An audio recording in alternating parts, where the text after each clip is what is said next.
What's your name?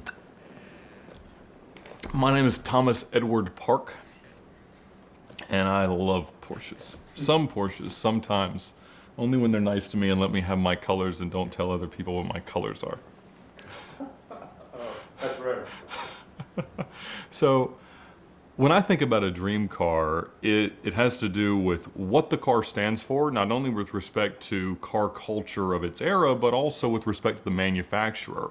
And as I was growing up, flipping cars, buying cars on Craigslist, searching around on sites like Auto Tempest to just find these diamonds in the rough in the early days of internet automotive marketing, I would find something that was poorly advertised and sell it in a better way. You know, take it to Auto Trader from the newspaper classifieds. And it allowed me to make some pretty good flips and experience a whole lot of cars. And I had WRXs and Corvettes and M5s, M6s, tons of really, really great cars. And I got to learn what I liked, what I didn't like, and how I wanted to be able to use a car to make it feel like mine. Because sometimes when you're just trying to make money off of a car, it's not necessarily about what you want, it's about what the right opportunity is. And so for me, the idea was I wanted to find a car that was lightweight, that could rev like crazy, that I could use as much as I wanted to, but still had some status to it. And in all the cars that I owned, the one that just stood out that I really, really loved was a Honda S2000.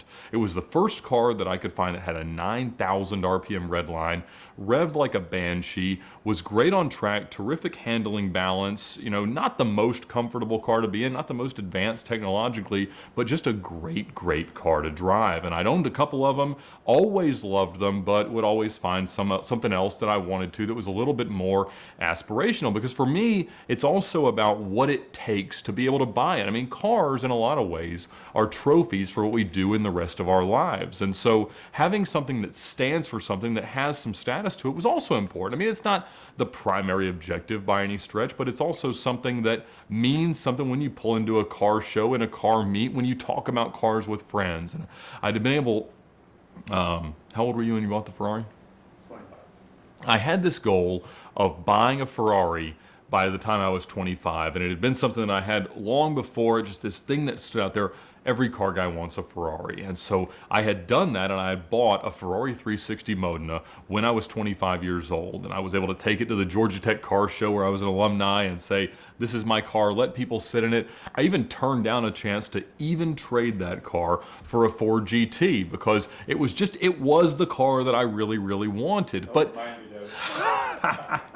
but it was very much a car that it stood for something. And I loved that. I loved that what it meant about what I'd accomplished and the fact that I could just enjoy it. The first day I had it, I took it up to VIR to the track, and I drove it up there without insurance, drove it on the track without insurance, broke it in a way that I thought was going to financially cripple me, but fortunately it was a little bit more minor. But that experience of just being able to achieve the dream car, drive the dream car, own the dream car was really it. But there's always that thing with kind of an aging European sports car that you get a little bit terrified of what it's going to break. And I had this feeling like I always just needed to keep moving. It was very hard for me at that age to think that this is my car forever. And I might have honestly been happy owning that car forever. If I never experienced any other cars and never went to any other tracks or anything else that I couldn't do in that car, maybe it would have been the dream car, but I sold it. I bought another 360, bought some other interesting cars,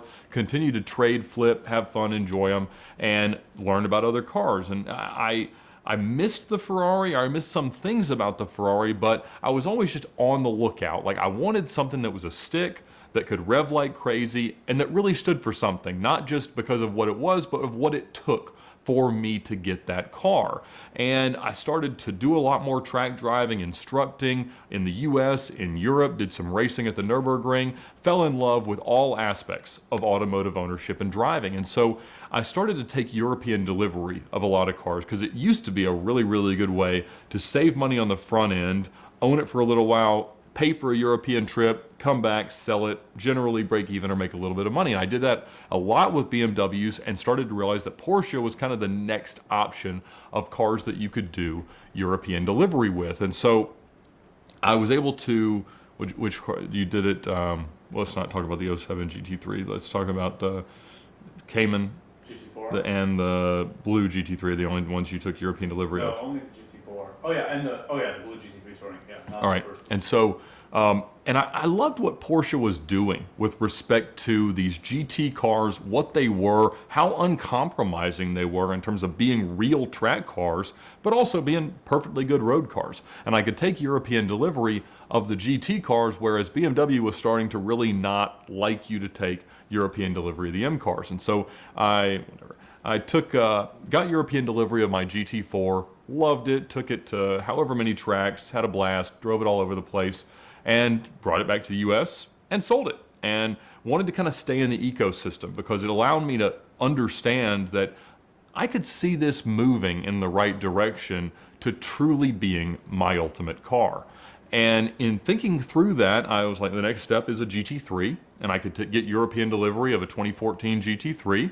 I got an allocation, got the car, had some fun, went to a bunch of tracks, brought it back, sold it, did fine. And then I got a GT3 RS allocation, but it was a PDK car. Oh, they both were. But the next step was really to get a GT3 RS. And again, it was not a manual car. I really wanted a higher revving, still naturally aspirated, manual transmission car. And so that was still what the hunt was for. And there was a rumor that Porsche was going to bring back sticks and GT cars. We were worried they were lost forever, banished to just lowly Boxsters and entry-level 911s, but they announced that they were going to make a GT3 stick again. So I was super excited. It was also going to rev to 9,000 RPM. It was everything that I thought a car should be, but it was going to be hard to get. Now, fortunately, I had developed a good reputation, not only with my dealer, but with the manufacturer and with their exclusive special wishes people that could allow me to ask for some pretty unique things, because I thought, look, I'm at a point in my life where I could, in theory, own a car forever. I'm not necessarily just dying to continue experimenting with cars. I've had more expensive cars, I've had faster cars, but this seems like the car. And it's a car that I could reliably put a lot of miles on. I could drive in the US, I could drive in Europe, and I could take European delivery of in theory. But I still wanted it to be special. And so I started talking to my dealer about different colors, about different things, and I wanted to make sure that I could get that spec. And really looking at all the cars that I'd owned and all the colors and all the options and things that had made it really, really appeal to me, I found a color that I just loved. And it was Porsche Club Blue. And what I'd been told historically was that it is not available on anything else except the special edition club cars. But I kept petitioning, kept asking, kept calling in all the favors. Essentially, like, I was going to cash in everything that I had in terms of brand relational equity on this car. Whatever comes next doesn't really matter because I may or may not even buy it. I want this car to be exactly the way I want it, and I'm going to drive it like it is. It'll be 100% worthless from day one because it's mine and it ain't going anywhere. And so I was able to get it, everything to make sure that I was going to have the only one. And I decided on the Touring for various reasons that I don't understand, and that was going to be the car.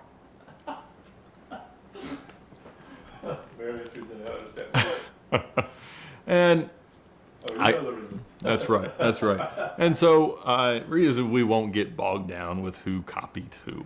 And so I took European delivery, put way too many miles on it for the insurance policy and the registration that I had, used that license plate to drive it around and had a lot of fun, and got it back into the US and decided that I could take delivery anywhere, so I sent it to the farthest away dealer from Atlanta in Seattle and just started driving. I'd been sick of my job for forever, so it seemed like a good reason as any to quit, so I... Feel free to embellish too. That's right. I left them behind, and without anything else to do, I just started driving. Until one day I got a call from Ed that his dream car was ready, a big, heavy Audi that was somehow now a repainted car, and he decided he was going to go pick it up. And so we agreed on a rendezvous point in LA. Nick flew out as well, picked up his beautiful Vanquish, and we all started driving east.